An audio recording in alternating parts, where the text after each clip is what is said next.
고대 동방세계의 역사 속으로 들어가 보면 메소포타미아의 광활한 저지대 동쪽편에 험준한 산맥으로 둘러싸인 거대한 고원 국가가 자리하고 있었습니다. 바로 메디아 왕국이죠. 이번 시간에는 한때 강대한 제국으로 떠올랐던 이 신비로운 산악 왕국의 지리적인 토대를 함께 천천히 탐험해 보겠습니다. 메디아라는 땅의 지리적 특성을 가장 잘 보여주는 문장으로 이야기를 시작해보죠. 이 책은 메디아를 이렇게 묘사하고 있습니다. 거대한 메소포타미아 저지대의 동쪽 측면을 따라 해발 3,000피트, 미터로 환산하면 약 900m 이하인 곳이 거의 없어 보이는 광활한 고지대가 놓여있다. 바로 이 한 문장만으로도 우리는 메디아의 무대가 우리가 흔히 아는 메소포타미아 문명과는 완전히 다른 아주 높고 험준한 땅이었다는 것을 짐작할 수 있습니다. 그래서 이번 시간에는 메디아 제국의 물리적인 기반을 이해하기 위해서 이 땅을 따라 지리적인 여정을 한번 떠나보려고 합니다. 우선 이 광활하고 장엄한 땅의 전반적인 지형이 어떻게 생겼는지 살펴볼 거고요. 그리고 나서 제국의 국경은 어디까지였는지, 또 그 규모가 얼마나 거대했는지 가늠해 볼 겁니다.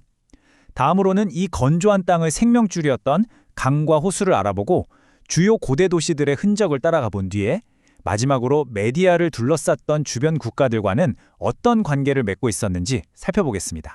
그럼 첫 번째 여정으로 메디아의 광활하고 장엄한 땅, 그 지형 속으로 한번 들어가 보겠습니다. 메디아 사람들과 그들의 역사를 제대로 이해하려면요, 먼저 그들을 만들어낸 이 험준한 자연 환경을 알아야만 합니다. 그 핵심에는 이 지역을 남북과 동서로 가로지르는 두 개의 아주 거대한 산맥 시스템이 자리하고 있습니다. 메디아의 풍경을 좌우하는 이 두 산맥, 바로 자그로스와 엘브루즈인데요. 서로 아주 다른 성격을 가지고 있습니다. 서쪽에 있는 자그로스 산맥은 마치 땅에 거대한 주름이 잡힌 것처럼 6, 7개의 산줄기가 나란히 뻗어 있고요. 그 사이사이에는 물이 풍부하고 아주 비옥한 계곡들이 숨겨져 있습니다.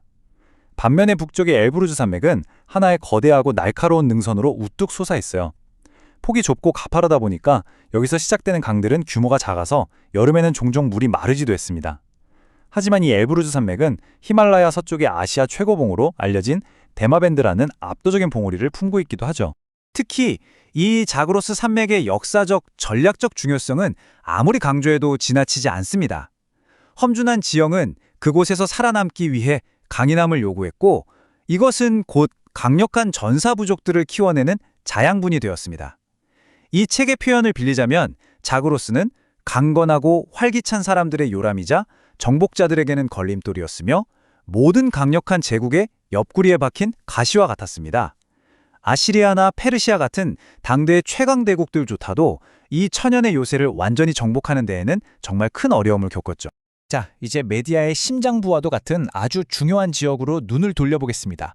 바로 아트로파테네입니다. 오늘날의 아제르바이잔에 해당하는 곳인데요. 메디아 영토의 북서쪽 끝에 위치한 산악지대입니다.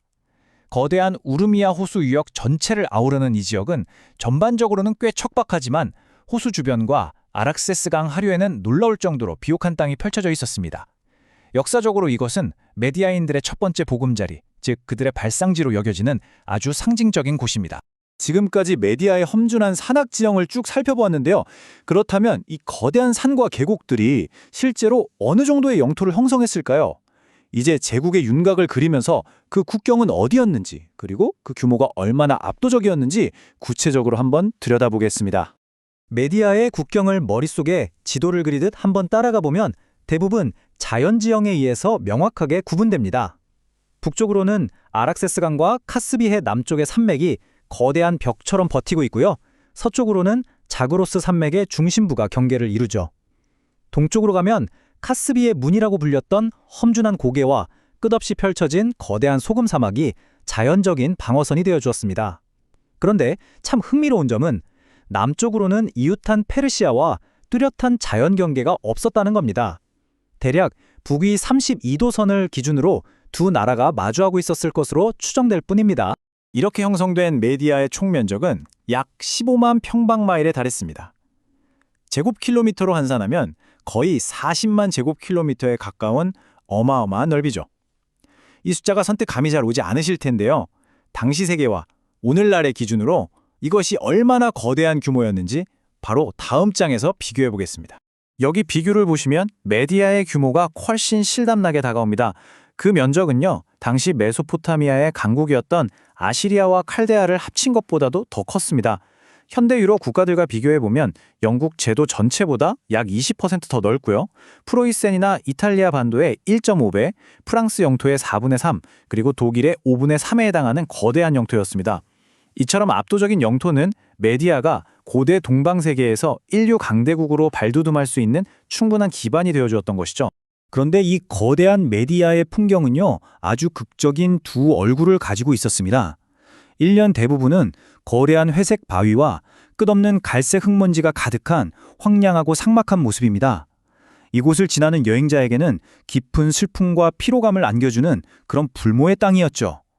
하지만 4월과 5월, 봄비가 내리고 나면 이 땅은 마치 마법처럼 변신합니다. 바위산 기슭은 에메랄드 빛으로 물들고요. 평원은 푸른 풀과 형형색색의 작물로 뒤덮입니다. 공기는 달콤한 장미향기로 가득 차는 그야말로 자연이 1년 중 가장 화려한 축제의 옷을 입는 시기였습니다. 이처럼 극심한 건조함과 짧은 봄의 축제가 공존하는 땅의 성격은 결국 물에 의해 결정됩니다. 이제 메디아의 젖줄 역할을 했던 몇 안 되는 그러나 지극히 중요했던 강들과 이 지역의 거대한 호수에 대해서 좀 더 자세히 알아보겠습니다. 메디아에는 크게 5개의 주요 강이 흘렀는데 각기 다른 역할을 했습니다. 먼저 북쪽의 아라스 강은 아르메니아에서 발원하는 꽤 큰 강이었지만 봄철에는 파괴적인 홍수를 일으키기도 했고요. 메디아에 실질적으로 더 중요했던 강은 키질 우젠 강으로 490마일, 그러니까 약 780km에 달하는 긴 길이를 구불구불 흘러갔습니다. 또 우르미아 호수로 흘러들어가는 자게투 강과 타타우 강은 주변 미안다브 평야를 비옥하게 만드는 젖줄이었습니다. 반면에 아지수 강은 이름처럼 물이 짜서 농업에는 전혀 쓸모가 없었죠. 마지막으로 남쪽의 젠데르드 강은 이스파한 지역의 생명줄과도 같았습니다.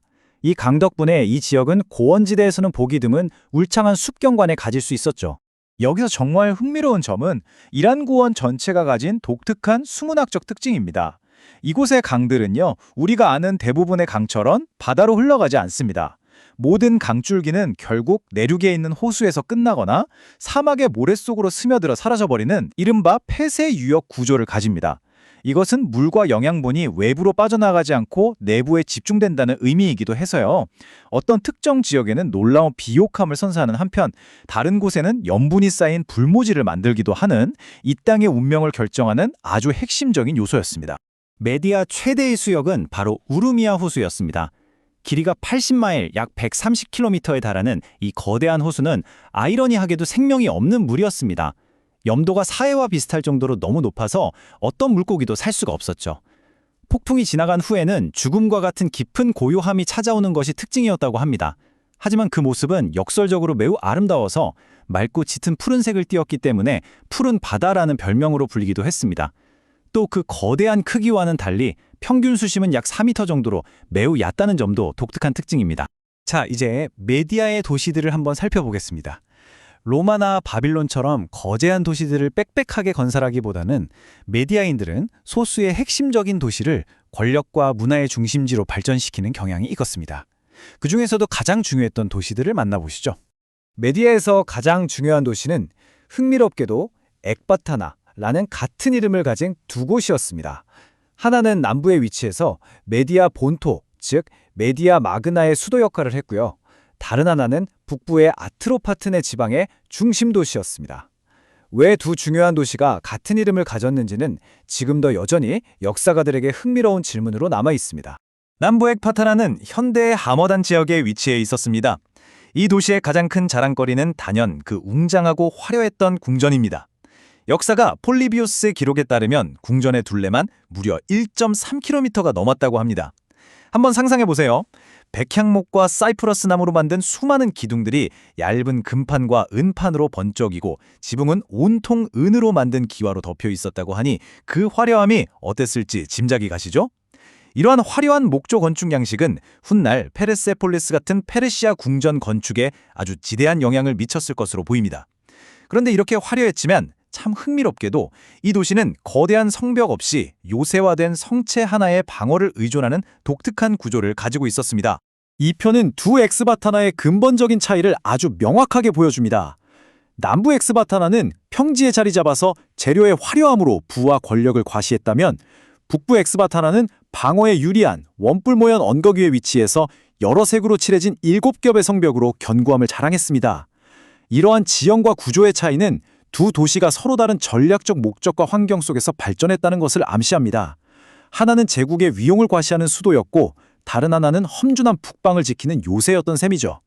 헤로도토스의 기록에 따르면 북부 엑바타나의 가장 경이로운 특징은 바로 이 7겹의 동심원 성벽이었습니다. 상상만으로도 정말 압도적인데요. 각 성벽의 꼭대기는 서로 다른 색으로 칠해져 있었다고 합니다. 바깥쪽부터 흰색, 검은색, 주홍색, 파란색, 주황색, 그리고 안으로 들어갈수록 귀해지는 은색, 마지막으로 가장 안쪽 궁전을 감싸는 성벽은 눈부신 금색으로 장식되어 있었다고 하죠. 언덕을 오르면서 이 성벽들을 바라보는 것은 마치 거대한 무지개를 오르는 듯한 장관이었을 겁니다.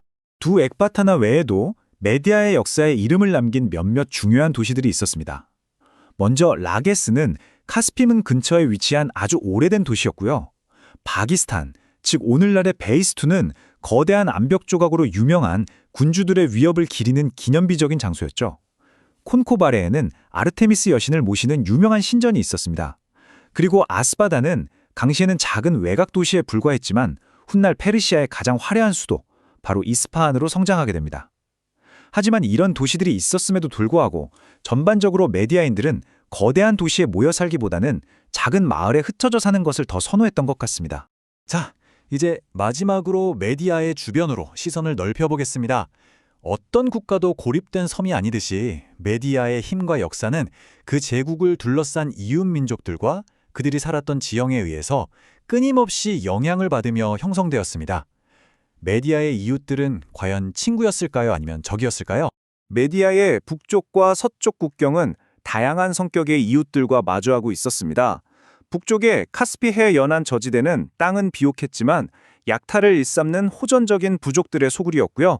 북서쪽에는 강력한 군사력을 자랑하는 아르메니아의 반왕국이 버티고 있어서 메디아에게는 항상 잠재적인 위협이 되었습니다.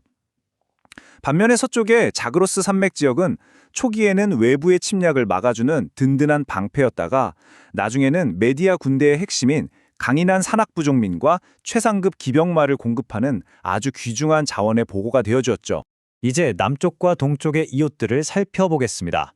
남쪽에는 민족적으로나 문화적으로 매우 가까운 페르시아가 있었습니다. 그런데 앞서 말했듯이 두 나라 사이에는 뚜렷한 자연 경계가 없었는데요. 이것은 마치 형제 같은 두 세력 사이에 훗날 벌어질 피할 수 없는 충돌을 예고하는 듯한 지리적 조건이었습니다. 반면에 동쪽으로는 거대한 소금 사막이 그 누구도 넘볼 수 없는 천연 방벽 역할을 톡톡히 해주었고요. 그리고 북동쪽에는 훗날 로마와 겨룰 만큼 강대국으로 성장할 파르티아인들이 있었지만 메디아가 전성기를 누리던 시대에는 아직 큰 위협이 되지 않는 미미한 세력이었습니다. 지금까지 우리는 메디아라는 거대한 제국이 서 있던 물리적인 무대를 아주 꼼꼼하게 살펴보았습니다. 그렇다면 이러한 험준하고 또 때로는 척박하고 때로는 풍요로웠던 독특한 지형은 그 땅의 기후와 자원, 그리고 궁극적으로 그곳에 살았던 사람들의 기질과 문화를 어떻게 빚어냈을까요? 다음 시간에는 바로 이 질문에 대한 답을 함께 찾아보도록 하겠습니다. 위대한 메디아 왕궁의 역사를 탐험하기에 앞서 우리는 먼저 그 역사가 펼쳐진 무대, 바로 그 땅부터 이해해야 합니다. 오늘 우리는 조지 롤린슨의 책을 길잡이 삼아 고대 메디아의 땅으로 들어가 보려고 하는데요. 그 지리적인 특성이 어떻게 한 민족의 성격과 나아가 역사의 거대한 흐름을 만들어냈는지 그 과정을 차분하게 따라가 보겠습니다. 메디아 사람들이 어떤 이들이었는지 알려면요. 먼저 그들의 땅, 그들의 집으로 직접 들어가 봐야 합니다. 그곳은 험준한 산과 드넓은 고원으로 이루어진 아주 광활하고 또 다채로운 영토였거든요. 이 땅의 모든 지리적 특징 하나하나가 메디아의 역사에 결정적인 영향을 미쳤습니다. 자, 그럼 지금부터 이 고대 왕국의 지도를 함께 펼쳐보시죠. 네, 우선 이 메디아라는 나라가 도대체 얼마나 컸는지 그 지도 위의 윤곽부터 한번 그려보는 것에서 시작해볼까 합니다. 이 왕국이 고대 세계에서 어느 정도의 영토를 차지하고 있었는지 이해하는 건 아주 중요하니까요. 지도를 딱 펼쳐놓고 메디아의 중심부를 그려보면요. 이게 네모반 듯한 모양이 아니에요. 오히려 북서쪽에서 남동쪽으로 길쭉하게 늘어진 그런 평행사변형 모양에 가깝죠. 그리고 더 흥미로운 건 이 영토의 거의 모든 면이 사람이 넘기 힘든 거대한 자연장벽으로 둘러싸여 있었다는 점입니다. 이런 독특한 지리적 형태는 훗날 메디아의 방어 전략이나 문화에 깊은 영향을 주게 됩니다. 자, 그럼 그 면적이 어느 정도냐? 무려 약 15만 제곱마일. 이걸 오늘날 우리가 쓰는 단위로 바꾸면 약 38만 8천 제곱킬로미터나 됩니다. 이게 잘 감이 안 오시죠? 한반도 전체 면적의 거의 2배에 달하는 어마어마한 땅입니다. 하지만 이 숫자만으로는 그 거대한 규모가 잘 와닿지 않을 수 있어요. 그래서 그 규모를 좀 더 제대로 체감하기 위해서 우리가 잘 아는 다른 지역들과 한번 비교해 보겠습니다. 정말 놀랍게도요. 메디아 왕국 하나가 당시 메소포타미아를 지배했던 두 강대국, 아시리아와 칼데아를 합친 것보다도 더 넓었습니다. 유럽 쪽으로 눈을 돌려봐도 오늘날의 영국 제도 전체보다도 컸고요. 19세기 유럽을 호령했던 프로이센이나 이탈리아 반도보다 무려 1배 반이나 더 큰 영토였죠. 지금의 프랑스와 비교해도 그 영토의 4분의 3에 달하는 크기입니다. 그러니까 메디아는 고대 세계에서 그야말로 압도적인 규모를 자랑하는 제국이었던 겁니다. 이 광대한 영토는요, 마치 자연이 만들어준 거대한 요새 같았어요. 북쪽을 보세요. 거대한 아락세스 강이랑 높은 엘브루즈 산맥이 떡 버티고 있죠. 서쪽으로는요, 그 유명한 자그로스 산맥이 험준하게 가로막고 있고요. 동쪽은 아예 생명체가 살 수 없는 거대한 소금 사막입니다. 남쪽 경계만 비교적 열려 있었을 뿐 삼면이 뚫고 들어가기 힘든 완벽한 자연장벽으로 둘러싸여 있었던 거죠. 이러니 어떤 침략자라도 쉽게 정복을 꿈꿀 수가 없었던 겁니다. 자, 이렇게 큰 틀을 봤으니 이제 그 땅 안으로 좀 더 깊이 들어가 볼까요? 메디아의 땅은 그곳에 사는 사람들에게 아주 극단적인 두 개의 얼굴을 보여주었습니다. 1년 중 대부분의 시간 동안 메디아는 정말 척박하고 혹독한 땅이었습니다. 끝도 없이 펼쳐진 회색빛 바위산, 그리고 비가 안 와서 딱딱하게 굳어버린 흙먼지 날리는 평원. 당시의 여행자들은 이 풍경을 보면서 깊은 우울감과 피로를 느꼈다고 해요. 나무 한 그루, 물 한 방울 보기 힘든 황량한 갈색의 풍경이 끝없이 펼쳐지는 거죠. 그런데 말이죠. 이 황량함이 전부가 아니었어요. 정말 마법 같은 일이 벌어집니다. 바로 봄, 비가 내리고 난 뒤 딱 2달 동안에요. 온 땅이 완전히 다른 세상으로 변하는 거죠.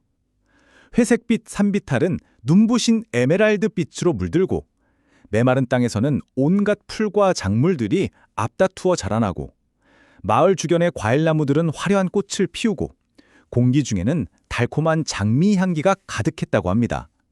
정말이지 4월과 5월 이 2달 동안 메디아는 잿빛 황무지에서 생명이 넘치는 낙원으로 탈바꿈했던 겁니다.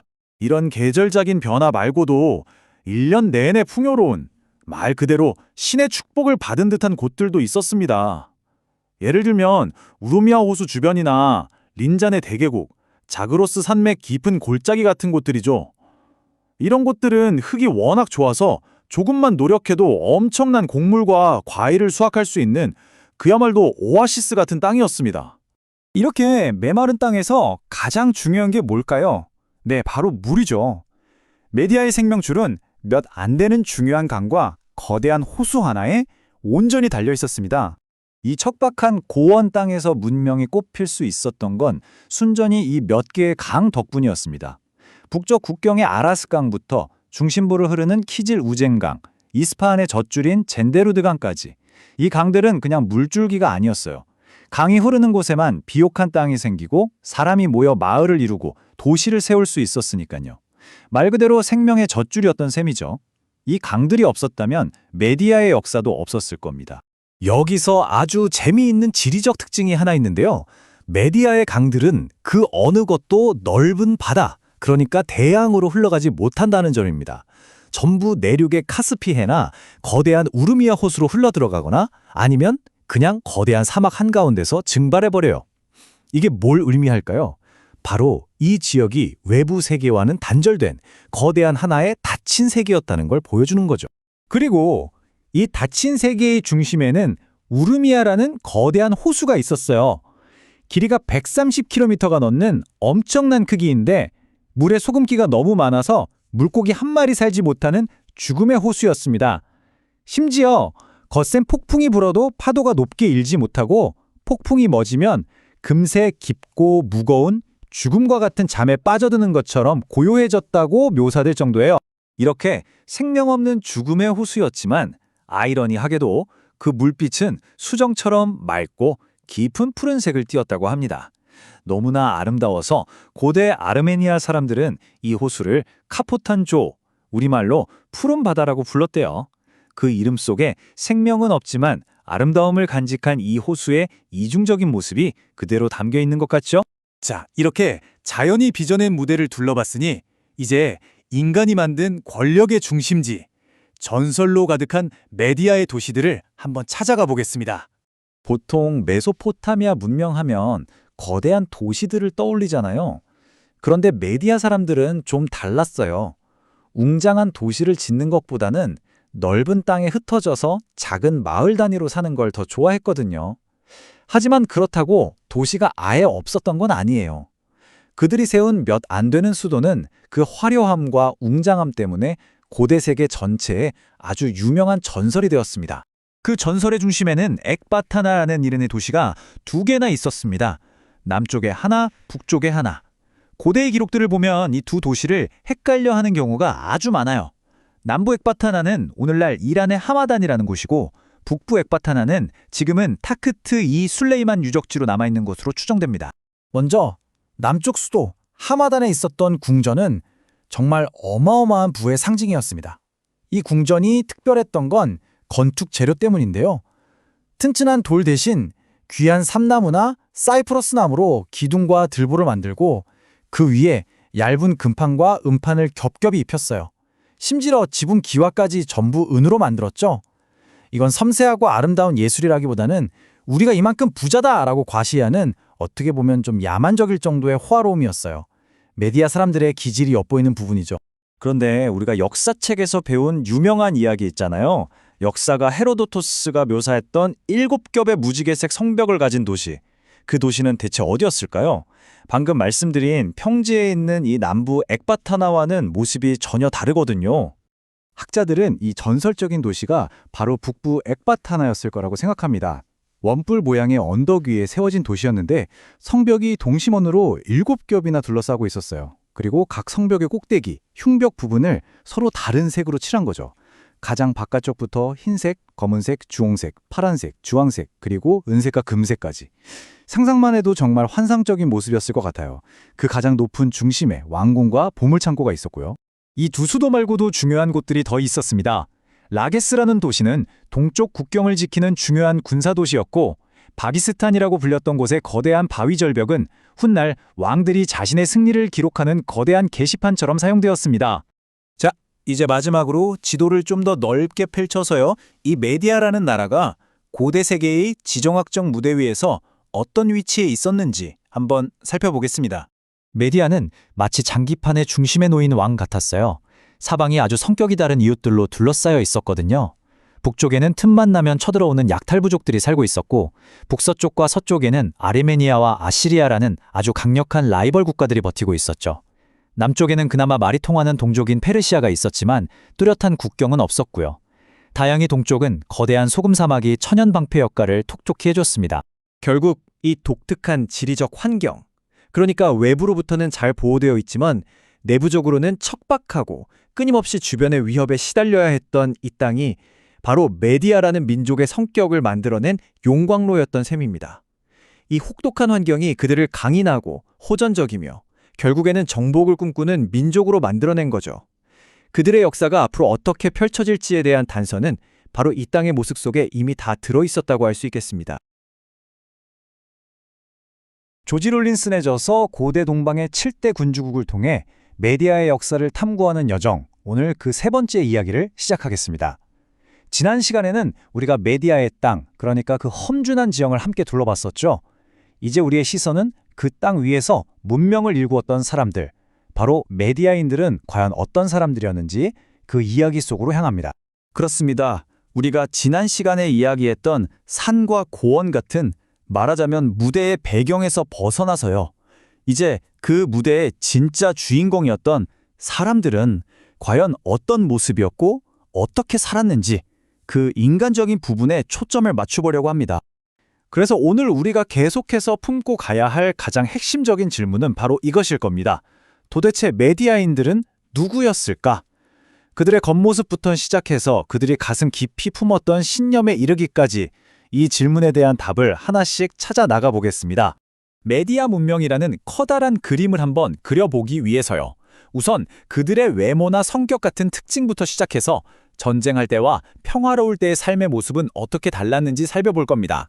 그리고 아주 화려했다는 궁정 생활을 들여다본 후에 그들이 남긴 예술과 그들의 깊은 종교적 신념이라는 정신적인 핵심까지 차근차근 따라가 보겠습니다. 자, 그럼 가장 근본적인 요소부터 시작해 볼까요? 바로 메디아 사람들. 그들의 신체적인 특징 그리고 정신적인 특징은 어땠을까요? 어떤 사람들이었을까요? 이 책을 보면요, 메디아인들은 정말 거대한 민족 집단의 일부였다고 해요. 지도에서 보면 이란 고원 전체에 넓게 퍼져 있던 뭐랄까 하나의 큰 가족 같은 거죠. 페르시아인, 박트리아인, 심지어 인도인과도 뿌리가 같았다고 하니까요. 그 중에서도 특히 페르시아인들이 가장 가까운 친척벌이었다고 합니다. 고대 조각에 남아있는 모습을 보면 이들의 외모가 꽤 인상적이었던 것 같아요. 책에서는 키가 크고 몸의 균형이 잘 잡혀서 아주 위풍당당했다고 묘사하고 있는데요. 심지어 그리스인과 비교될 정도였다고 합니다. 특히 이 풍성한 머리카락에 대한 자부심이 대단했던 것으로 보입니다. 이 부분이 정말 흥미로운데요. 아케메네스 왕조 시대의 조각들을 보면 이들의 모습이 굉장히 세밀하게 묘사되어 있거든요. 마치 사진을 보는 것 같아요. 높고 반듯한 이마, 길고 오뚝한 콧날, 그리고 아주 정성스럽게 관리한 풍성한 곱슬머리와 턱수염. 이것이 바로 고대 아리안족, 메디아인들의 전형적인 모습이었다는 거죠. 남성들만 그랬던 게 아닙니다. 이 책에서는 메디아 여성들에 대해서도 조명하고 있어요.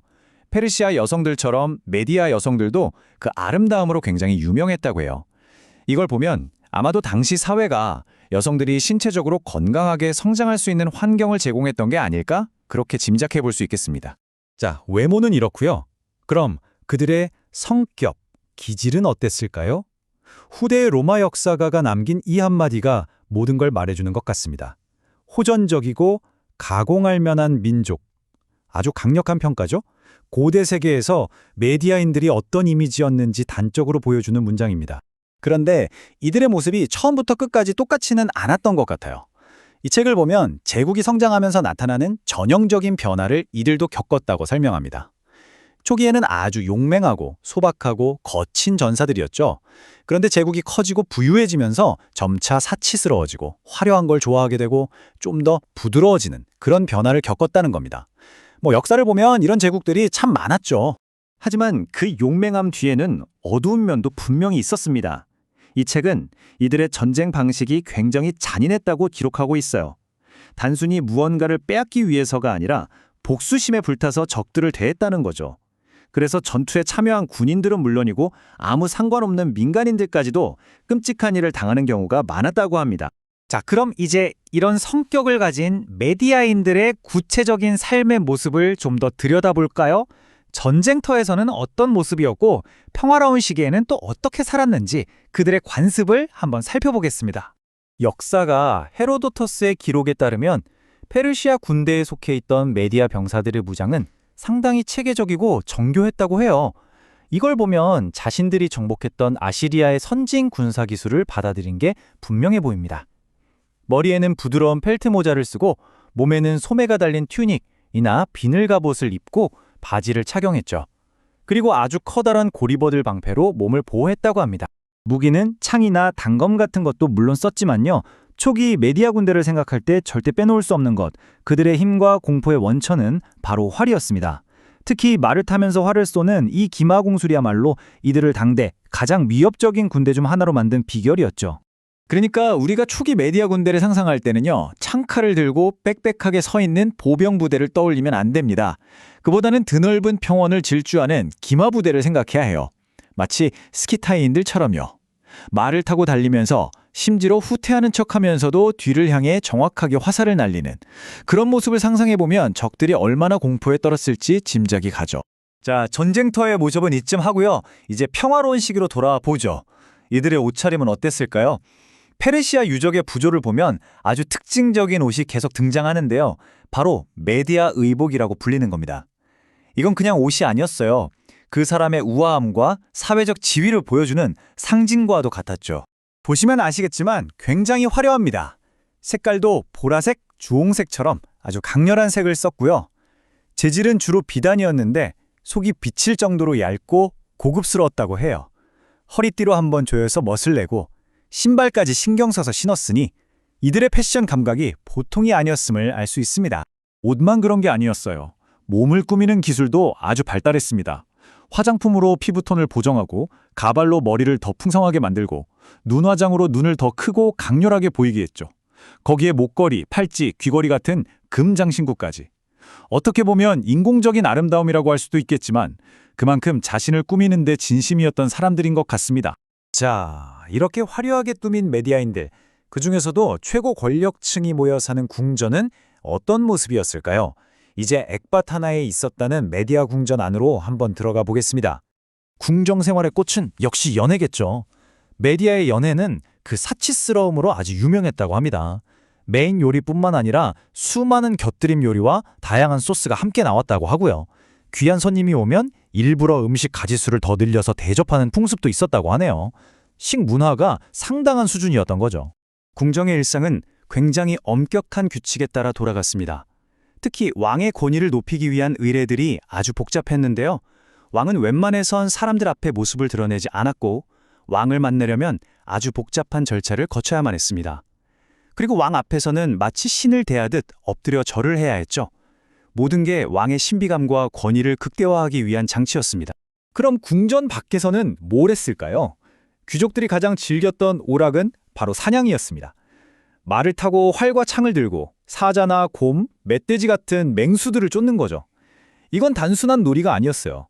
언제든 전쟁에 나갈 수 있도록 전투 감각을 유지하는 아주 중요한 훈련의 일환이기도 했습니다. 사회 구조를 좀 더 들여다보면 부유층에서는 일부다처제가 일반적이었고요. 왕은 당연히 수많은 아내와 후궁들을 거느렸습니다. 그리고 여기서 또 하나 주목할 점은 환관의 역할이에요. 주로 외국 출신이었던 이 환관들이 궁정 내에서 점점 더 큰 힘을 갖게 되면서 때로는 권력의 부패를 가져오는 원인이 되기도 했다고 이 책은 지적합니다. 이런 문명은 과연 어떤 예술을 남겼을까요? 남아있는 유물은 많지 않지만 메디아인들의 예술이 후대에 끼친 영향은 생각보다 훨씬 컸던 것 같습니다. 한번 그 흔적을 따라가 보죠. 여기가 아주 중요한 지점인데요. 사실 메디아 시대에 만들어진 예술품이라고 딱 집어서 말할 수 있는 건 거의 남아있지 않아요. 하지만 학자들은 메디아의 예술이 아시리아와 페르시아를 이어주는 다리 역할을 했다고 봅니다. 예를 들어 날개 달린 수호신이라든지 거대한 황소 조각 같은 아시리아의 예술 양식을 메디아인들이 받아들여서 자기들만의 스타일로 바꾼 다음 이걸 다시 페르시아에 물려줬다는 거죠. 그럼에도 불구하고 메디아의 수도였던 하마단 땅에는 그들의 예술을 짐작하게 하는 아주 강력한 증거가 하나 남아 있습니다. 바로 이 거대한 사자상이죠. 지금은 많이 부서졌지만 그 규모나 형태로 볼 때 아시리아의 것과는 다른 메디아만의 독특한 스타일을 보여줍니다.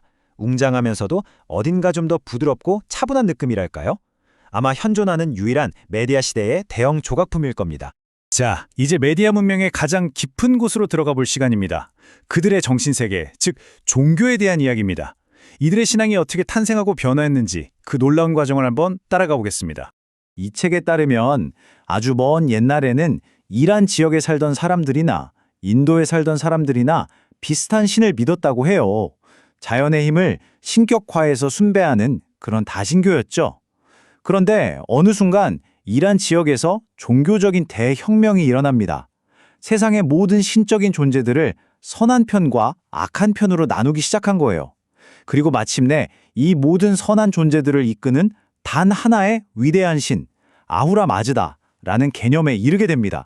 바로 이 지점이 종교혁명의 핵심입니다. 이전에는 그냥 다 신적인 존재였던 것들을 선과 악 두 개의 진영으로 딱 나눠버린 거죠.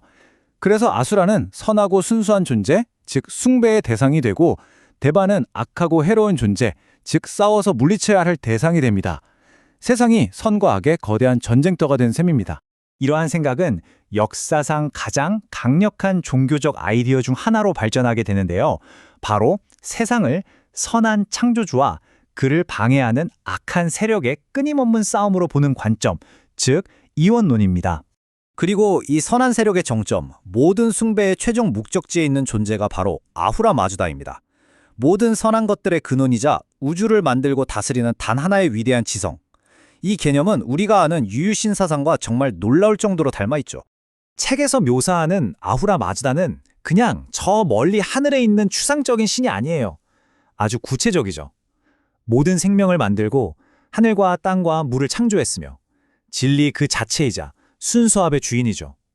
그리고 인간에게 건강, 부, 덕과 같은 물질적 정신적인 모든 좋은 것들을 내려주는 아주 자비롭고 적극적인 신으로 그려집니다. 자, 오늘 우리는 메디아인들의 다양한 모습을 살펴봤습니다. 거칠고 사나운 전사이면서도 한편으로는 지독히 사치스러웠던 귀족, 그리고 동시에 선과 악의 대결이라는 아주 심오한 종교적 사상을 발전시켰던 사람들, 정말 복합적인 민족이죠. 과연 이렇게 복잡한 제국이 자신들보다 훨씬 단순하고 강한 규율로 뭉친 남쪽의 새로운 세력, 페르시아를 상대로 어떻게 될까요? 그 흥미로운 이야기는 다음 시간에 계속 이어가도록 하겠습니다. 조지 롤린슨의 역사서를 통해 고대 메디아 제국의 심장부로 함께 들어가 보겠습니다.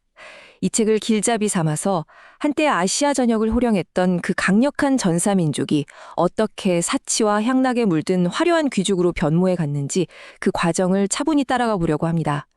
그들의 기원과 성격, 전쟁 방식에서부터 화려했던 궁정의 의식, 그리고 마지막으로 남은 예술의 흔적까지 한 문명의 흥망성쇠를 담담하게 함께 느껴보시죠. 자, 그래서 오늘 우리가 함께 따라가 볼 여정은 이렇습니다. 먼저 메디아인이 과연 누구인지 그들의 민족적인 뿌리와 신체적인 특징을 살펴보는 것으로 시작할 거고요. 이어서 그들을 강대국으로 만들었던 막강한 군사력의 비밀을 알아본 뒤에 그 힘으로 얻은 부가 어떻게 그들의 문화를 사치스럽게 바꾸었는지 화려한 궁정 생활의 속살을 들여다볼 겁니다. 그리고 마지막으로 그 모든 영광이 사라진 자리에 남겨진 단 하나의 예술품을 통해서 그들의 역사를 되짚어보며 이야기를 마무리하도록 하겠습니다. 그럼 첫 번째 이야기부터 시작해 볼까요? 메디아인은 과연 어떤 사람들이었을까요? 모든 이야기의 시작점이라고 할 수 있는 그들의 혈통과 민족적 정체성, 그리고 고대의 기록과 유물에 남겨진 그들의 모습에 대해 먼저 알아보겠습니다. 로마의 역사가였던 암미아누스 마르켈리누스는 메디아인을 딱 이 한 문장으로 정의했습니다. 호전적이고 가공할 만한 민족. 이 평가는 정말 그들의 핵심적인 정체성을 정확하게 꿰뚫어 보고 있죠. 그들은 인류의 위대한 갈래 중 하나인 아리아계, 그러니까 오늘날의 이란계 민족에 속해 있었는데요. 이 짧은 한 문장이야말로 고대 세계가 메디아인을 어떤 시선으로 바라보고 또 어떻게 기억했는지를 가장 압축적으로 보여주는 증언이라고 할 수 있겠습니다. 네, 맞습니다. 메디아인은 홀로 동떨어진 민족이 아니었어요. 그들은 이란구원이라는 아주 거대한 무대를 공유하면서 살아간 아리아계 부족 연합체의 일부였습니다. 오늘날의 이란과 아프가니스탄, 중앙아시아에 걸쳐 있던 박트리아인, 소그디인, 그리고 훗날 인도로 건너간 산스크리트계 인도인까지 이 모두가 넓은 의미에서는 다 친척이었던 셈이죠. 그 중에서도 특히 페르시아인은 언어나 관습, 신앙 같은 모든 면에서 거의 구별이 불가능할 정도로 가까운 말 그대로 형제 같은 민족이었습니다. 이 화면은 굉장히 흥미로운 비교를 보여주는데요. 책에서는 페르세폴리스 같은 곳에 남아있는 페르시아 조각들을 근거로 고대 아리아인의 모습을 추정합니다. 조각에 나타난 그들은 키가 크고 아주 균형 잡힌 위풍당당한 체격을 가졌어요. 높고 곧은 이마와 오뚝한 코, 풍성하고 곱슬거리는 머리카락에서 어떤 고귀함과 힘이 느껴지죠. 하지만 저자는 수세기에 걸친 외세의 지배와 복종의 역사가 그 후손들의 모습마저 바꾸어 놓았다고 분석합니다. 현대 페르시아인들의 섬세하고 유연한 모습 속에서는 고대 조상들이 가졌던 그 장대하고 위험 있는 힘을 찾아보기는 좀 어렵다는 다소 날카로운 시각을 제시하고 있습니다. 그렇다면 고대 메디아인의 그 강인했던 모습은 이제 어디서 찾아볼 수 있을까요? 책은 좀 뜻밖의 장소를 지목합니다.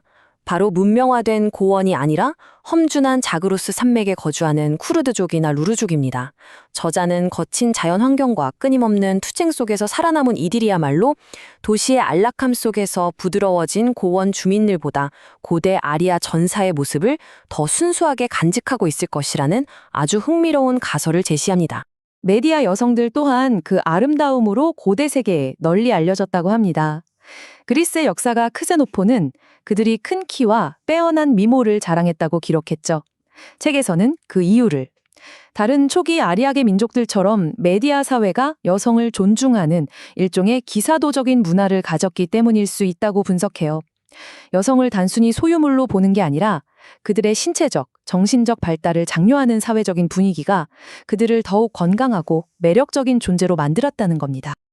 자, 그렇다면 그들의 이런 신체적, 민족적 특징은 실제 전쟁터에서 어떻게 나타났을까요? 이제부터는 메디아인을 주변 모든 민족에게 공포의 대상으로 만들었던 그들의 군사적인 성격과 관습을 조금 더 깊이 있게 들여다보겠습니다. 메디아인의 가장 핵심적인 성격을 한마디로 요약하면 용맹함이었습니다. 그들의 용기는 나중에 페르시아 제국 시절에도 페르시아인 바로 다음으로 꼽힐 정도였죠. 하지만 그 용맹함은 잔혹함과 동전의 양면과도 같았습니다. 전투에서 포로나 항복을 거의 용납하지 않았고 정복한 도시에서는 끔찍한 학살을 저질렀습니다. 구약성서 이사야서는 그들에 대해 은을 돌아보지 아니하며 금을 기뻐하지 아니하는 민족, 다시 말해 물질적인 탐욕이 아니라 오직 피에 대한 갈증과 복수심으로 움직이는 무서운 자들이라고 묘사하고 있습니다. 메디아 군대가 가진 공포의 진정한 원천은 바로 그들의 전투 방식에 있었습니다.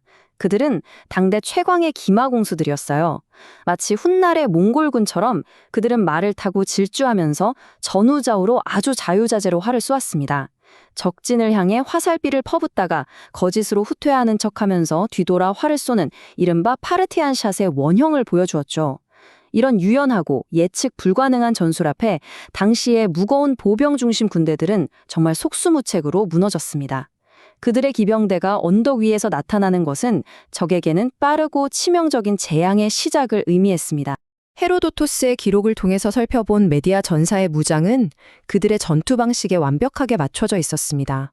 머리에는 기동에 방해가 되지 않는 부드러운 펠트 모자를 썼고요. 몸에는 소매가 달린 튜닉과 활동이 편한 바지를 입었습니다. 필요에 따라서는 튜닉 위에 쇠 비늘을 엮어서 만든 갑옷을 덧입혀서 방어력을 높이기도 했죠. 방패는 주로 등나무 같은 가벼운 재질로 만든 큰 방패를 사용했고 주 무기는 당연히 활과 창, 그리고 허벅지에 차는 짧은 단검이었습니다. 그들의 무기 하나하나를 뜯어보면 이게 더 명확해집니다. 활은 말 위에서 다루기 쉽도록 길이가 짧고 탄력이 강한 아마도 합성공 형태였을 가능성이 크고요. 화살 역시 기동성을 위해서 비교적 짧게 제작되었습니다. 원거리에서 활로 적을 교란한 뒤에 혼란에 빠진 적에게 6에서 7피트, 그러니까 2m 정도 되는 길이의 창을 들고 돌격했을 겁니다. 그리고 최후의 근접전에서는 허벅지에 단단히 고정한 짧은 단검을 뽑아들었겠죠. 이 모든 장비는 한 가지 목표, 즉 신속한 기동성과 효율적인 원거리 공격을 위해서 완벽하게 설계된 하나의 시스템이었던 겁니다. 바로 그 강력한 군사력을 바탕으로 메디아는 아시리아를 무너뜨리고 막대한 부를 손에 넣었습니다. 그리고 이 부의 유입은 거칠었던 전사들의 문화를 그야말로 송두리째 바꾸어 넣기 시작합니다. 이제부터는 그 변화가 가장 먼저 그리고 가장 극적으로 드러난 의목과 장신구의 세계로 한번 들어가 보겠습니다. 메디아 의복이라고 불리는 이 옷은 그들의 문화적 변신의 상징과도 같습니다. 페르시아 조각에 남은 이 옷은 더 이상 말을 타고 활을 쏘던 전사의 옷이 아니에요. 상체는 몸에 맞지만 팔과 하체는 매우 풍성하고 길게 늘어져서 우아한 주름을 만듭니다. 이건 실용성보다는 위험과 화려함을 극대화한 디자인이죠. 흐르는 듯한 주름과 우아한 실루엣은 권력자의 웅장함과 귀족의 고귀함을 동시에 표현하는 완벽한 궁정 예복이었습니다. 그들의 의복은 머리부터 발끝까지 부와 권력을 과시하기 위해서 고안되었습니다. 당시에 가장 비싼 염료로 물들인 화려한 보라색이나 주홍색 로브는 물론이고요. 왕과 고위 귀족들은 티아라라고 불리는 높고 정교한 관모를 써서 자신의 신분을 나타냈습니다. 심지어 로브 안에 입는 속옷 바지에까지 정교한 자수를 놓을 정도였으니 이들의 사치가 어느 경지에 이르렀는지 짐작할 수 있죠. 메디아인들은 인위적인 아름다움을 만들어내는 데에도 전혀 거리낌이 없었습니다. 그들은 피부를 부드럽게 하는 화장품을 바르고 풍성한 가발을 썼으며 눈매를 짙고 크게 보이게 하는 염료로 눈화장을 했습니다. 온몸은 금으로 만든 목걸이와 팔찌, 귀고리로 치장했죠. 심지어 자신들이 타고 다니는 말의 제갈과 마구까지 순금으로 만들 정도로 금을 사랑했습니다. 이것은 자연스러운 모습보다는 위엄있고 압도적인 아름다움을 추구했던 그들의 새로운 미적 감각을 명확하게 보여줍니다. 사치에 대한 이런 새로운 취향은 개인적인 차원을 넘어서 궁정 생활의 모든 면으로 깊숙이 스며들었습니다. 왕을 만나는 공식적인 의식에서부터 밤늦게까지 이어지는 연회에 이르기까지 모든 것이 과시와 의례로 가득 차게 되죠. 군주를 아련하는 절차는 하나의 정교한 정치적 연극과도 같았습니다. 누구도 왕을 마음대로 볼 수 없었고 정해진 절차를 통해서 허락을 받아야만 했어요. 왕 앞에 나아갈 때는 마치 신을 대하듯 땅에 엎드려야 했으며 가까이 다가가는 것은 허용되지 않았습니다. 시종들에게 둘러싸여 멀리서 모습을 드러내는 왕. 이처럼 복잡하고 위압적인 의식을 통해서 왕은 인간을 넘어선 신비롭고 두려운 존재로 군림할 수 있었습니다. 메디아의 연회는 단순히 배를 채우는 자리가 아니었습니다. 그것은 부와 권력을 과시하는 일종의 무대였죠. 이 인용문에서처럼 연회의 핵심은 요리의 맛보다는 그 다양성과 엄청난 양에 있었습니다. 산의 진미로 만든 수많은 곁들임 요리와 소스가 끝없이 제공되는 것은 주최자의 관대함과 부유함을 모두에게 증명하는 가장 확실한 방법이었던 셈이죠. 그들의 연회 문화를 보면 세련됨과 과잉이 아주 기묘하게 뒤섞여 있었습니다. 손으로 음식을 먹으면서도 냅킨을 사용하는 섬세함을 보였고 각 손님에게 제공되는 요리의 가짓수로 존중의 정도를 표현하는 위계 질서도 존재했죠. 하지만 연회의 중심에는 늘 엄청난 양의 와인이 있었고 밤이 깊어지면 연회는 종종 술에 취한 고성과 소란 속에서 끝나곤 했습니다. 한편으로는 왕의 술잔을 시종이 먼저 맛보는 엄격한 독살 방지 의식이 공존하는 그런 질서와 혼돈이 뒤섞인 공간이었습니다. 이제 궁정의 가장 중요한 오락이었던 사냥과 군주의 사생활을 통해 메디아인들의 생활 방식이 어떻게 변해갔고 그것이 제국 전체에 어떤 영향을 미쳤는지 조금 더 깊이 살펴보겠습니다. 사냥은 과거 전사 시절의 용맹함을 보여줄 수 있는 유일한 활동이었기 때문에 귀족들에게 아주 중요한 여가였습니다. 그들은 말을 타고 활과 투창으로 사자나 곰 같은 맹수부터 사슴, 가젤에 이르기까지 모든 동물을 사냥했죠. 그런데 여기서 아주 흥미로운 지점이 있습니다. 책에서는 왕 자신이 직접 위험한 사냥에 참여하기보다는 안전한 곳에서 이걸 관람하는 경우가 많았다고 지적합니다. 이건 왕이 점차 실제적인 군사 지도자가 아니라 상징적이고 신성한 존재로 변해가고 있었음을 보여주는 중요한 단서일 수 있습니다. 이런 사치와 변화는 군주의 사생활에서도 아주 극적으로 드러났습니다. 역사가 스트라보에 따르면 일부 메디아 부족에게는 남자가 최소 5명의 아내를 두어야 한다는 법까지 있었다고 합니다. 일부 다처제는 궁정의 권력 구조 그 자체를 바꾸어 놓았습니다. 군주가 수많은 아내와 첩을 거느린 거대한 후궁, 즉 세라글리오를 유지하게 되면서 그들을 관리하고 군주의 사생활을 보호할 관관 계급이 필연적으로 등장하게 된 것이죠. 처음에는 단순한 시종에 불과했던 이들이 점차 왕의 최측근이 되어서 국정에 영향력을 행사하기 시작합니다. 제국 말기에는 이 환관 세력이 군주를 등에 업고 막강한 권력을 휘두르게 되는데 이건 제국의 심장부에 깊이 뿌리내린 부패의 명백한 신호였습니다. 이처럼 한때 강인했던 전사들이 사치에 빠져서 나약한 귀족으로 변해가는 과정은 결국 훗날 그들 아래에 있던 페르시아의 극적인 반란이 성공할 수 있는 무대를 스스로 마련해준 셈이었습니다. 메디아의 권력 기반은 그들 자신의 화려함의 무게에 짓눌려서 서서히 무너져 내리고 있었던 겁니다. 그들의 정치적인 힘은 그렇게 허물어졌습니다. 그렇다면 그들의 문화는 어땠을까요? 그토록 웅장함과 화려함을 사랑했던 이들은 후세에 무엇을 남겼을까요? 안타깝게도 그들의 예술적 유산은 거의 모두 사라지고 이제는 거대하고 침묵하는 단 하나의 증인만이 남아있을 뿐입니다. 책에서는 메디아의 예술을 야만적인 웅장함이라는 말로 요약합니다. 이건 정교한 기교나 섬세한 표현보다는 값비싼 재료의 풍부함과 압도적인 규모를 통해서 효과를 내려는 경향을 의미해요. 그들은 스승이었던 아시리아의 날개 달린 황소나 사자 같은 형식을 모방했지만 그것을 뛰어넘는 독창성이나 예술적 깊이를 보여주지는 못했다는 것이 저자의 평가입니다. 그들의 예술품은 거의 남아있지 않습니다. 하지만 고대 메디아의 수도였던 엑바타나, 오늘날의 하마단에 남아있는 이 거대한 사자상 하나가 이제는 사라져버린 그들의 예술 세계 전체를 외롭게 증언하고 있습니다. 원래는 앉아있는 자세였을 이 사자상은 오랜 세월 비바람에 마모되었지만 그 거대한 규모만으로도 보는 이를 압도합니다. 심하게 손상되었음에도 불구하고 이 사자상은 메디아 예술의 중요한 단면을 보여줍니다. 전체적인 분위기는 아시리아 조각처럼 차분하고 장엄한 위엄을 보여주지만 자세히 보면 아시리아의 작품보다 근육의 표현이 좀 더 부드럽고 표정에 미묘한 감정이 담겨 있어요. 또 서 있거나 걷는 아시리아의 사자상과 달리 앉아있는 독특한 자세를 취하고 있다는 점은 그들 나름의 예술적 시도를 보여주는 부분입니다. 하지만 여전히 그 예술의 핵심은 정교함보다는 압도적인 크기에 의존하고 있음을 알 수 있습니다. 한때 아시아를 호령했던 강대국의 마지막 남은 흔적인 이 돌사자는 한 제국의 찬란한 부상과 사치로 인한 내부의 붕괴, 그리고 결국 세계 무대에서 완전히 사라져간 역사를 홀로 증언하고 있습니다. 어쩌면 이 침묵하는 파수꾼은 우리에게 모든 화려함 뒤에 숨겨진 필연적인 덧없음에 대해 조용히 질문을 던지고 있는지도 모르겠습니다. 조지 롤린슨의 역사서를 따라 우리가 함께 떠났던 메디아 탐험, 이제 그 마지막 이야기에 다다랐습니다. 지금까지 우리는 그들이 살았던 땅과 그들이 세웠던 정치체제를 차례로 살펴보았죠.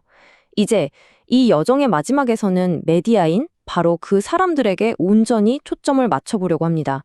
이 책에 기록된 그들의 기질과 문화 그리고 신념을 통해서 역사 속에 잠들어 있던 이 고대 민족의 내면으로 함께 들어가 보겠습니다. 이번 시간에는 먼저 메디아인이 과연 어떤 민족이었는지 그 정체성에서부터 출발해서요, 그들의 강대국으로 만들었던 전사로서의 삶을 들여다볼 겁니다. 그리고 그들이 쌓아올린 부와 권력이 어떻게 화려한 궁정 문화로 피어났는지, 마지막으로는 그들의 정신세계를 근본부터 뒤흔들었던 심오한 종교혁명까지 차례대로 따라가 보겠습니다. 자, 그럼 모든 이야기의 시작점으로 돌아가 보죠. 도대체 메디아인이란 누구였을까요? 그들의 근본적인 기질과 고대 세계에서 그들이 차지했던 위치를 이해하는 것부터 시작하겠습니다. 고대 로마의 역사가 암미아누스 마르켈리누스가 남긴 딱 한마디가 있는데요. 이게 메디아인이 어떤 평판을 가졌는지 정말 완벽하게 보여줍니다. 호전적이고 가공할 민족. 정말 이 한 문장 안에 수세기 동안 이어져 온 그들의 명성이자 정체성의 핵심이 다 담겨 있는 것 같습니다. 메디아인은요, 사실 이웃한 페르시아인과 거의 한 뿌리라고 보시면 돼요. 언어, 관습, 신앙까지 거의 모든 걸 공유했거든요. 그래서 사실상 두 민족을 구분하는 게 거의 불가능할 정도였다고 합니다. 남아있는 아리아계 친족들의 조각상을 통해 유추해보면 그들은 키가 크고 아주 우아하면서 뭐랄까 거의 그리스인처럼 잘생긴 그런 고귀한 민족으로 그려지고 있어요. 그런데 여기서부터가 정말 흥미롭습니다. 이들의 도덕적 기질에 아주 극명한 이중성이 나타나거든요. 한쪽에는 정말 전설적인 용맹함이 있었습니다. 얼마나 대단했냐면 용기면에서 페르시아인 바로 다음으로 꼽혔을 정도니까요. 그 유명한 테르모필레 전투에서 그리스 진지를 향한 첫 공격을 맞도록 선택된 것도 바로 이 메디아인이었습니다. 하지만 이 용맹함의 뒷면에는 정말 끔찍할 정도의 무자비함이 숨어 있었습니다. 정복은 그냥 승리로 끝나지 않았어요. 이 책의 묘사를 보면 그들의 군대는 전투원은 물론이고 여자나 아이들까지 가리지 않고 학살했다고 해요. 어떤 자비도 없었죠. 어쩌면 메디아 전사들에게는 전쟁에서 얻는 전리품보다 적에게 복수하고 굴욕감을 안겨주는 게 더 큰 기쁨이었는지도 모르겠습니다. 그럼 이 무시무시한 기질이 실제 전쟁터에서는 어떻게 발휘되었는지 한번 들여다볼까요? 초창기 메디아 군대의 힘은요, 무슨 복잡한 전략이나 진영에서 나온 게 아니었어요. 바로 어릴 때부터 갈고 닦은 기마궁술, 말 위에서 활을 쏘는 기술에 있었죠. 마치 스키타이인처럼요. 말을 타고 적진을 향해 돌진하면서도 또 후퇴하는 척하면서도 끊임없이 화살을 퍼붓는 거죠. 그야말로 화살에 비를 내려 승리를 거두는 방식이었습니다. 이들의 전사 정체성, 그 한가운데 바로 이 활이 있었습니다. 왜 하필 짧고 구부러진 모양이었을까요? 그건 바로 말 위에서 다루기 쉽도록 만들어졌기 때문입니다. 이 디자인 덕분에 아주 빠르고 치명적인 기동성을 가질 수 있었던 거죠. 화살도 짧게 만들어서 둥근 화살통에 보관했는데 이 모든 장비가 속도와 기동성에 맞춰져 있었던 거예요. 활 말고도 독특한 창을 썼는데요. 이건 이제 화살 세례가 끝나고 적과 맞붙었을 때 근접전에서 쓰는 아주 중요한 무기였습니다. 길이는 한 6에서 7피트 정도 됐고 창날 모양이 좀 특이하게 중앙에 보강대가 있는 평평한 마른 목골이었다고 해요. 그리고 마지막 공격 무기는 짧은 검이었는데 사실 이건 검이라기보다는 단검에 더 가까웠어요. 이건 정말 최후의 무기죠. 화살도 창도 쓸 수 없는 거리, 적과 숨결이 닿을 만큼 가까워졌을 때 그 잔혹한 백병전에서 사용되던 겁니다. 전투 복장도 처음엔 아주 실용적이었어요. 그런데 제국이 점점 커지면서 더 정교해지기 시작합니다. 예를 들어 튜닉 위에 작은 쇠조각들을 물고기 비늘처럼 엮어서 갑옷을 만들기도 했죠. 이런 변화는 이들이 단순한 부족에서 거대한 제국으로 성장했다는 걸 보여주는 아주 분명한 증거라고 할 수 있습니다. 이렇게 전쟁터에서 승승장구하면서 엄청난 부를 쌓게 됐겠죠. 그리고 이 부는 소박하고 강인했던 메디아인들을 아주 사치스럽고 화려한 민족으로 바꿔놓기 시작합니다. 이 책을 보면 제국의 흥망성쇠 공식이 그대로 보여요. 초창기 메디아인들의 그 소박하고 엄격했던 모습과 아시리아를 정복한 후에 누리게 된 그 호화롭고 심지어 퇴폐적이기까지 한 생활 방식이 아주 선명하게 대비되거든요. 강인함에서 나왔던 그들의 힘이 점점 사치와 나태함 속에서 갉아먹히기 시작한 거죠. 그 사치스러움의 상징이 바로 이 메디아 의복입니다. 이건 고대 세계에서 메디아의 부와 권력을 나타내는 일종의 명품 같은 거였어요. 아주 우아한 주름이 잡힌 길고 흘러내리는 옷인데 어깨는 딱 맞지만 소매는 아주 헐렁하고 허리 아래로는 풍성하게 늘어져서 발목까지 내려왔다고 해요. 색깔도 보라색이나 주홍색처럼 아주 강렬했고요. 심지어 속이 비칠 정도로 얇은 비단으로 만들었다는 기록도 있으니 얼마나 사치스러웠는지 짐작이 가시죠. 외모를 꾸미는데도 정말 공을 많이 들였습니다. 피부를 좋게 보이려고 화장품을 바르고 머리 모양을 풍성하게 만들려고 가발을 쓰고 눈을 더 크고 초롱초롱하게 보이려고 염료를 발랐죠. 금 장신구는 말할 것도 없고요. 목걸이, 팔찌, 귀걸이는 기본이고 심지어 타고 다니는 말의 마구까지 금으로 만들었다고 합니다. 한마디로 인공적인 아름다움과 막대한 권력을 보여주기 위해 할 수 있는 모든 걸 다 한 셈이죠. 궁정연회도 정말 화려했는데요. 단순히 음식이 많아서가 아니었어요. 오히려 먹고 마시는 행위 자체를 둘러싼 그 복잡한 의식 때문에 더 특별했죠. 고기 요리 하나에 수많은 곁들임 요리와 소스가 나왔고 포도주는 식사 내내 그리고 식사가 끝난 후에도 계속 마셨다고 합니다. 특히 왕에게 술을 올리는 의식은 아주 엄격해서 시종이 먼저 독이 들었는지 맛을 본 후에야 왕에게 바칠 수 있었어요. 모든 게 권력을 과시하기 위한 하나의 잘 짜인 연극 같았죠. 자, 여기서 핵심은 메디아의 궁정이 왕을 대중으로부터 철저히 격리시키고 거의 신처럼 떠받들기 위해 만들어진 공간이었다는 점입니다. 누구도 그냥 왕을 만날 수 없었어요. 공식적으로 아련을 요청하고 소개 절차를 거쳐야만 했죠. 그리고 왕 앞에 나아가면 신전에 온 것처럼 땅에 완전히 엎드려 경의를 표해야 했습니다. 왕은 환관들에게 둘러싸여서 아주 거만하게 거리를 유지했고요. 이제 메디아 문화의 가장 깊은 곳으로 들어가 보겠습니다. 바로 그들의 정신세계, 아주 놀라운 변화를 겪었던 종교에 대한 이야기입니다. 이 책에 따르면 메디아 종교의 시작은 다른 초기 아리아 민족들과 비슷했어요. 바로 자연 숭배였죠. 폭풍의 신 인드라, 햇빛의 신 미트라처럼 자연의 거대한 힘들을 신으로 섬기는 다신교였습니다. 예배 방식은 찬송을 부르고 제물을 바치고 소마라고 불리는 환각 성분이 있는 술을 마시는 의식으로 이루어졌다고 해요. 그런데 어느 순간 이런 기존의 믿음에 대한 일종의 반란이 일어납니다. 그냥 비인격적인 자연의 힘을 숭배하는 것에서 벗어나서 의식을 가진 영적인 존재, 즉 인격체로서의 신을 생각하기 시작한 거죠. 이 새로운 생각은 영적인 세계를 완전히 둘로 나눠버렸습니다. 모든 존재를 선한 진영과 악한 진영, 즉 선한 아수라와 악한 데바로 구분한 거예요. 예전에 숭배했던 많은 자연신들이 이제는 악한 존재인 데바, 즉 악령으로 취급받게 됩니다. 이렇게 선과 악이 우주적으로 대립한다는 이원론적인 생각, 이건 정말 인류 지성사에서 기념비적인 도약이었습니다. 그리고 이 종교혁명의 정점에 바로 아후라 마즈다가 있었습니다. 모든 선한 존재들을 이끄는 단 하나의 위대한 지성. 아후라 마즈다는 이제 숭배의 최고 대상이자 이 우주를 만들고 보존하고 다스리는 유일한 존재로 여겨지게 됩니다.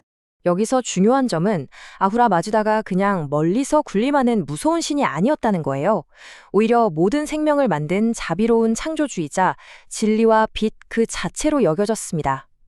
부나 건강 같은 물질적인 복뿐만 아니라 선한 마음 같은 영적인 성장과 영원한 행복까지도 약속하는 존재였죠. 선한 사람에겐 상을 주고 악한 사람에겐 벌을 내리는 하나의 인격적인 최고신. 이건 우리가 아는 유일신 사상과 정말 놀랍도록 가까운 아주 심오한 개념이었습니다. 자, 이렇게 메디아 세계에 대한 긴 여정을 마무리하면서 우리는 마지막으로 이런 생각에 다다르게 됩니다. 빛과 어둠의 싸움이라는 이원론, 그리고 유일하고 자비로운 최고 창조주에 대한 이 고대의 믿음이 과연 그 후에 나타난 수많은 위대한 종교와 철학에 어떤 영향을 미쳤을까요? 어쩌면 그들이 세웠다가 잃어버린 거대한 제국보다 그들의 정신적인 여정이 남긴 유산이 훨씬 더 크고 오래 지속되고 있는 건 아닐까요?